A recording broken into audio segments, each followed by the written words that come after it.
Assalamualaikum warahmatullahi wabarakatuh. Baik, saya perwakilan dari kelompok 8 SI 4802 akan menemukan website Sistem Tani yang merupakan hasil tugas besar dari mata kuliah Manajemen Proyek Sistem Informasi.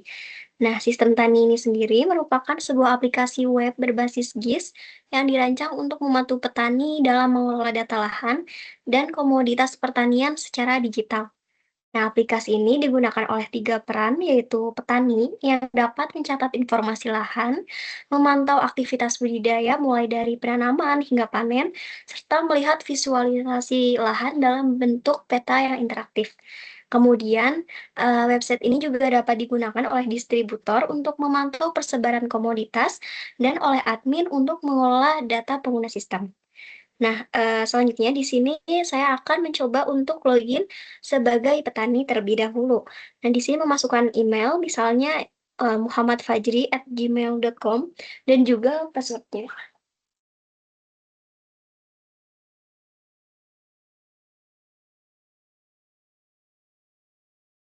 Setelah berhasil login, website ini akan menampilkan halaman dashboard yang dimana halaman ini menampilkan total lahan, kemudian batch aktif, estimasi panen, pendapatan, dan di bawahnya terdapat peta persebaran lahan, dan di kanan ada jadwal aktivitas, dan yang terakhir di bawah itu ada daftar batch tanaman yang aktif. Oke, selanjutnya beralih ke fitur peta GIS. Nah, di sini kita dapat memfilter komoditas, misalnya akan memfilter kol. Nah, di sini peta GIS langsung mengarahkan ke titik lahan yang dicari. Nah, ketika di-reset, website akan zoom out secara otomatis. Selanjutnya masuk ke fitur data lahan. Nah, fitur data lahan ini merupakan fitur yang menampilkan nama lahan, kemudian luasnya. Nah, di sini kita dapat melihat, edit, dan juga hapus. Nah, selanjutnya kita akan mencoba untuk menambah lahan baru. Misalnya untuk nama lahannya itu ada tomat cherry. Nah, untuk luasnya sendiri ini dapat digambar menggunakan poligon yang ada di kanan. Nah, ketika berhasil digambar, maka luas akan muncul secara otomatis. Kemudian di sini ada jenis tanah yang dapat dipilih dan juga status kepemilikan yang dapat dipilih. Untuk catatan ini merupakan opsional, jadi boleh isi ataupun tidak. Selanjutnya simpan data. Nah, ketika sudah, maka kan muncul pop-up berhasil. Di dalam halaman ini akan muncul lahan yang telah ditambahkan tadi, yaitu tomat cherry. Nah, selanjutnya mencoba untuk melihat detail dari lahan itu sendiri. Nah, akan muncul nama lahan, kemudian luas, jenis tanah, dan juga gambar dari lahan tersebut. Kemudian kembali, di sini mencoba untuk mengedit lahan yang tadi. Misalnya di sini mengubah status kepemilikan dari milik sendiri menjadi bagi hasil. Ketika data tersimpan, akan muncul berhasil, data lahan berhasil diperbarui. Nah, selanjutnya di sini kita akan mencoba untuk menghapus salah satu lahan yang ada. Di sini untuk mencoba menghapus lahan sawi. Nah, di sini muncul pop-up, hapus lahan. Ya, hapus. Nah, data lahan berhasil dihapus. Data lahan yang tadi berhasil dihapus sudah tidak ada lagi di halaman tersebut. Oke, selanjutnya masuk ke fitur penanaman. Nah, jadi fitur penanaman ini menampilkan batch tanam yang ada, baik itu aktif maupun yang sudah selesai. Di sini kita bisa mencari batch tanam, misalnya mencari kol. Nah, akan muncul batch tanam yang memang kita cari. Kemudian di sini kita akan mencoba untuk menambah batch. Nah, yang pertama kita harus pilih lahan terlebih dahulu.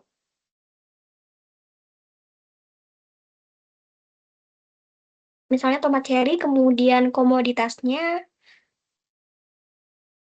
selanjutnya tanggal tanamnya, misalnya di sini hari ini, dan juga durasi standarnya. Setelah itu di bawahnya ada detail pembibitan dan biaya, ada asal bibit, kemudian metode tanam, jumlah bibit, kemudian satuannya, kemudian ada jarak tanam, dan juga total biaya bibit.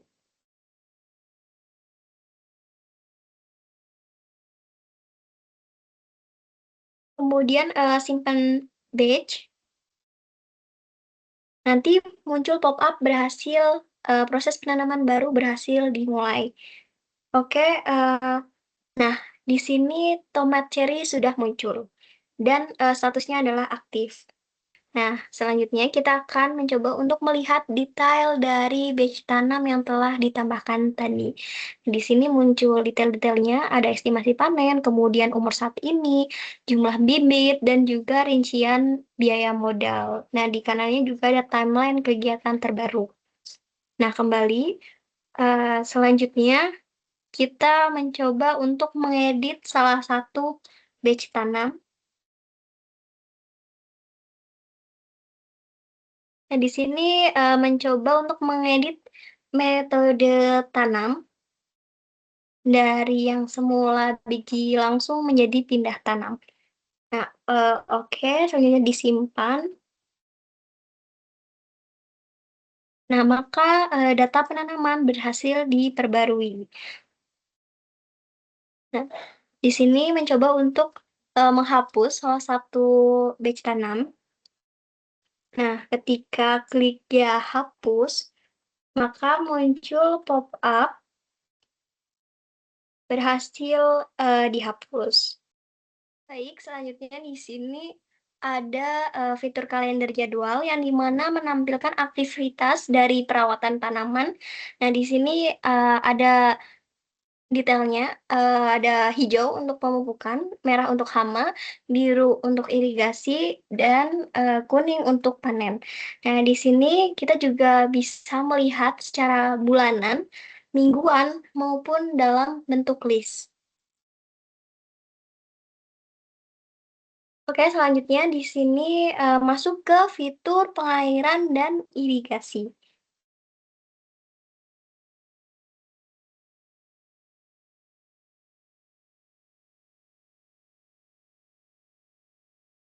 Nah, fitur ini menampilkan batch tanam dan juga di sebelah kanannya ada detail rekapitulasi pengairan dari batch yang dipilih. Misalnya di sini pilih call. Nah, ada eh, riwayat pengairan yang dimana di tanggal 18 Juni dan juga 2 Juni.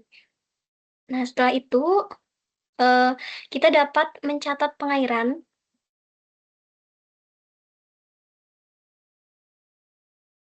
pilih batch tanamnya, kemudian tanggal, misal hari ini, dan juga debit akhir, misalnya itu 3, dan juga di sini mengisi sumber pengairan. Nah, kemudian simpan pengairan, maka akan muncul pop-up berhasil.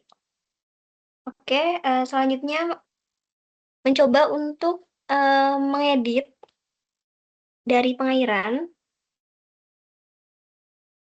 Misal mengganti debit airnya menjadi 4 di sini.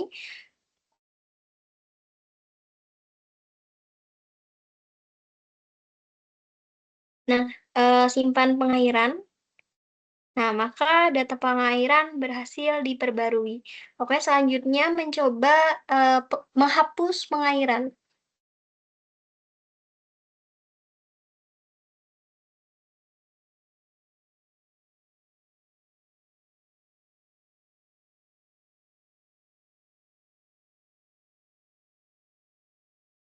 Oke, selanjutnya masuk ke fitur pemupukan, dan di mana pemupukan ini menampilkan kegiatan pemupukan yang telah dilakukan.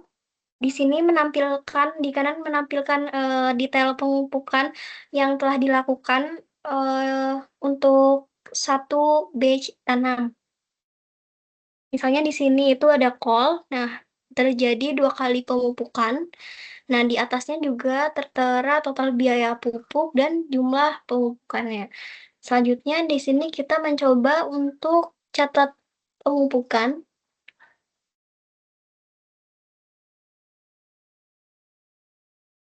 Nah, untuk memilih batch tanam terlebih dahulu, kemudian tanggal pemupukan, jenis pupuknya misalnya urea, kemudian dosis atau kuantitas, misalnya 2, di sini satuannya adalah kilogram, dan harganya itu 10.000. Jadi di total biaya itu adalah merupakan hasil dari perkalian antara dosis dan juga harga beli. Kemudian simpan data. Nah, sudah berhasil. Selanjutnya itu mengedit pemupukan. Misalnya di sini mengubah harga karena ada perubahan harga.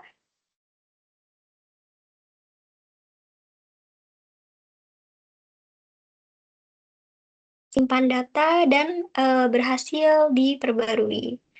Oke, setelah itu kita mencoba untuk menghapus salah satu pemupukan.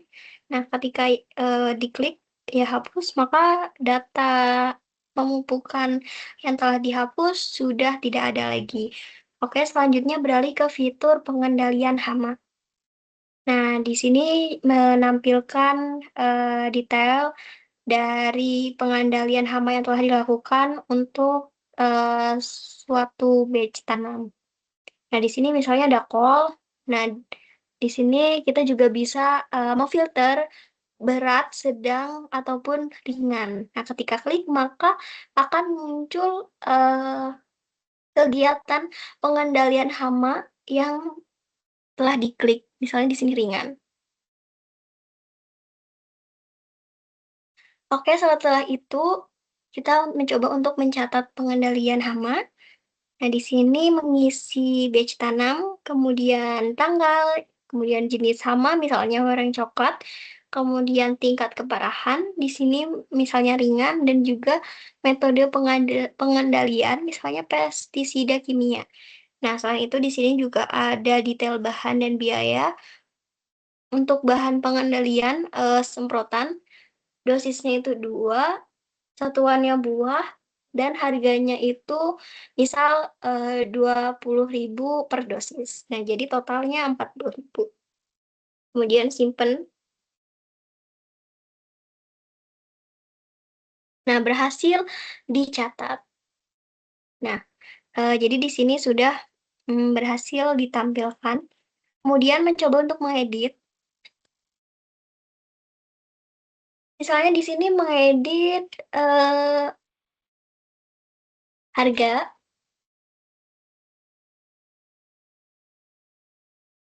Kemudian simpen data. Nah, data berhasil diperbarui. Oke, selanjutnya mencoba untuk menghapus pengendalian hama.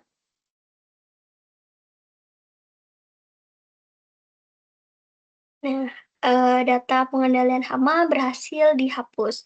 Oke, selanjutnya masuk ke perawatan lain. Nah, di sini juga menampilkan detail perawatan lain dari suatu batch. Ada misalnya kita dapat memfilter penyiangan, kemudian pemangkasan, dan juga penopang. Ini misalnya batch call itu ada penyiangan 1 kali dengan total biaya 100.000.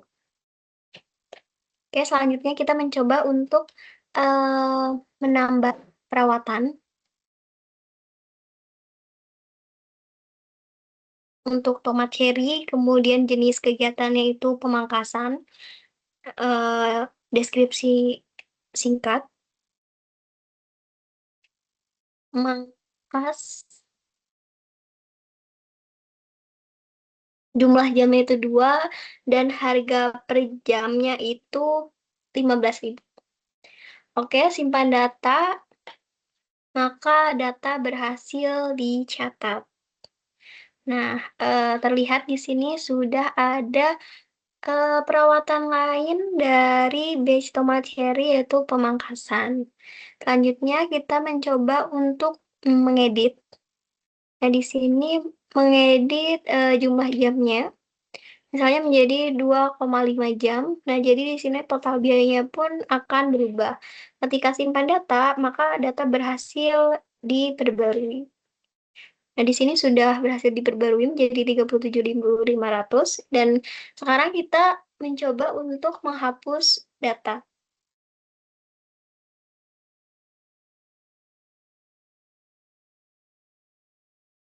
Oke, data berhasil dihapus. Selanjutnya masuk ke fitur hasil panen. Nah, hasil panen ini menampilkan tanaman-tanaman yang sudah dipanen.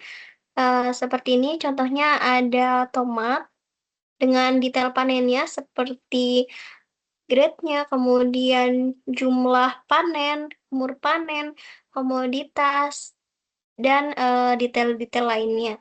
Selanjutnya kita mencoba untuk mencatat panen. Nah, di sini milih batch aktif yang sudah emang layak panen yang harus dipilih. Kemudian tanggal panennya, total hasil, misalnya itu 4, kemudian kualitasnya itu standar, dan kemudian proses panen. Nah, hasil panen berhasil dicatat. Kemudian kita mencoba untuk mengedit.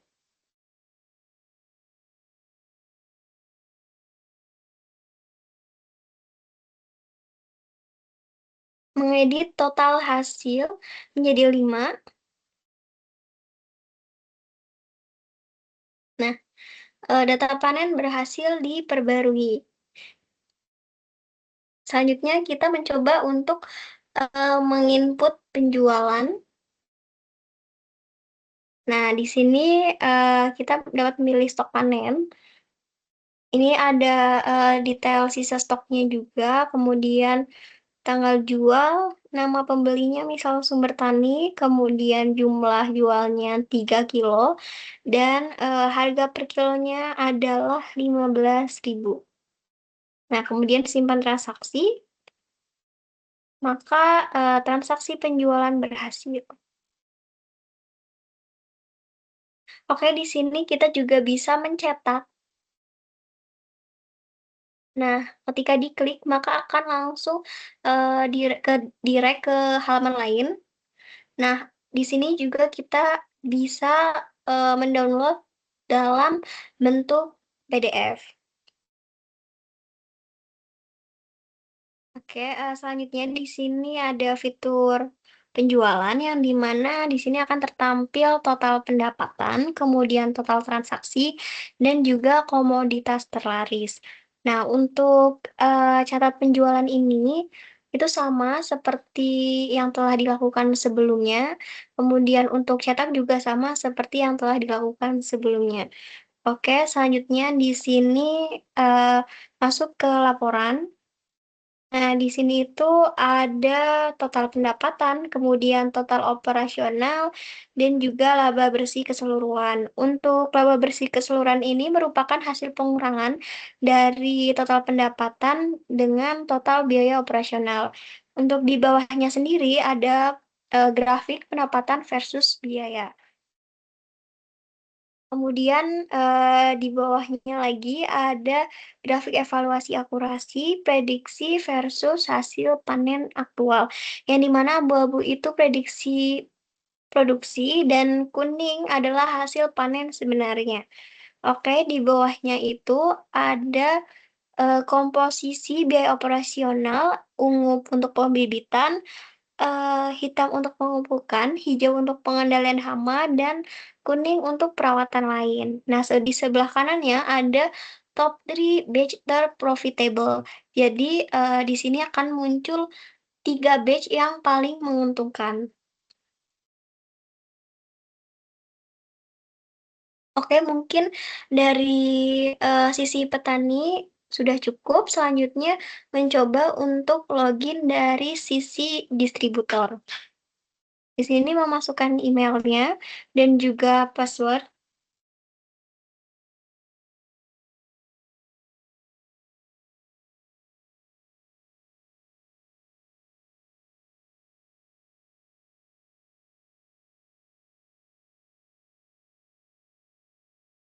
Nah, setelah berhasil login, maka akan muncul halaman utama, yaitu peta persebaran komoditas tani yang menampilkan lahan-lahan dari pemilik petani.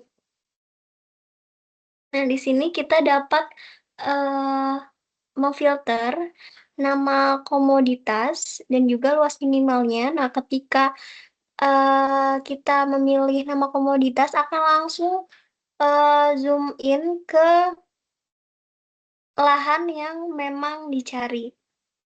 Ketika riset, maka akan zoom out secara otomatis. Oke, selanjutnya ada pembelian panen. Di sini itu merupakan fitur pembelian panen. Nah, di halaman ini kita bisa lihat daftar penawaran panen dan juga membuat permintaan pembelian kepada petani. Misalnya di sini kita akan membuat permintaan pembelian. Misalnya kirim ke petani Fajri Ilham, kemudian komoditasnya itu adalah bawang putih, kuantitasnya 1. Nah, di sini kita bisa mengajukan harga penawaran. Misalnya distributor ingin mengajukan harga sebesar 40.000. Kemudian kirim permintaan, maka akan muncul pop-up berhasil. Dan oke, selanjutnya di sini kita akan melihat detail. Nah, di sini tertampil detail transaksi. Ada mitra pendanen, komoditas, kuantitas, harga penawaran, tanggal transaksi, dan juga total nilai kontrak. Nah, untuk statusnya adalah menunggu. Oke, tutup. Nah, selanjutnya di sini kita dapat melihat daftar petani yang dimana akan tertampil nama-nama petani, data petaninya, dan juga daftar komoditas tanam yang memang dimiliki oleh petani tersebut.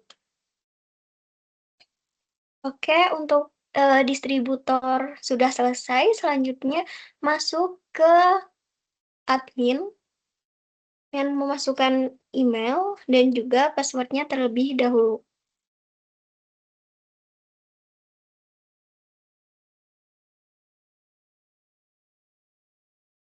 Nah, setelah berhasil login, akan muncul halaman utama yaitu kelola pengguna. Di sini muncul daftar akun yang memang terdaftar, ada email dan juga hak aksesnya juga. Di sini misalnya kita akan menambah pengguna baru dengan nama alia, kemudian email, dan passwordnya. Di sini kita akan memberikan hak akses sebagai petani, kemudian simpan pengguna.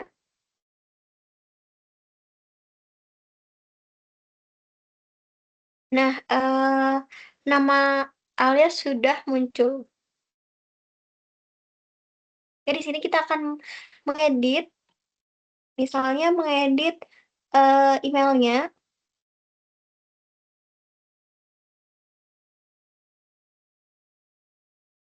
Nah, data pengguna berhasil diperbarui. Sekarang kita mencoba untuk menghapus dari salah satu pengguna.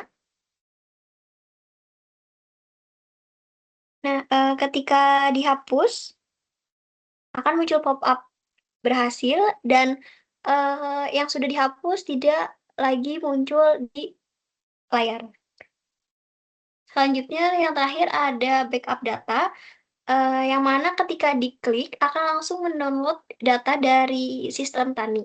Nah, dengan adanya backup data tersebut, mencegah kehilangan data apabila terjadi hal-hal yang tidak diinginkan seperti server crash atau error, kemudian data tidak sengaja terhapus, atau gangguan teknis lainnya. Oke, cukup sekian, dari demo website Tani. Kurang lebihnya mohon maaf. Wassalamualaikum warahmatullahi wabarakatuh.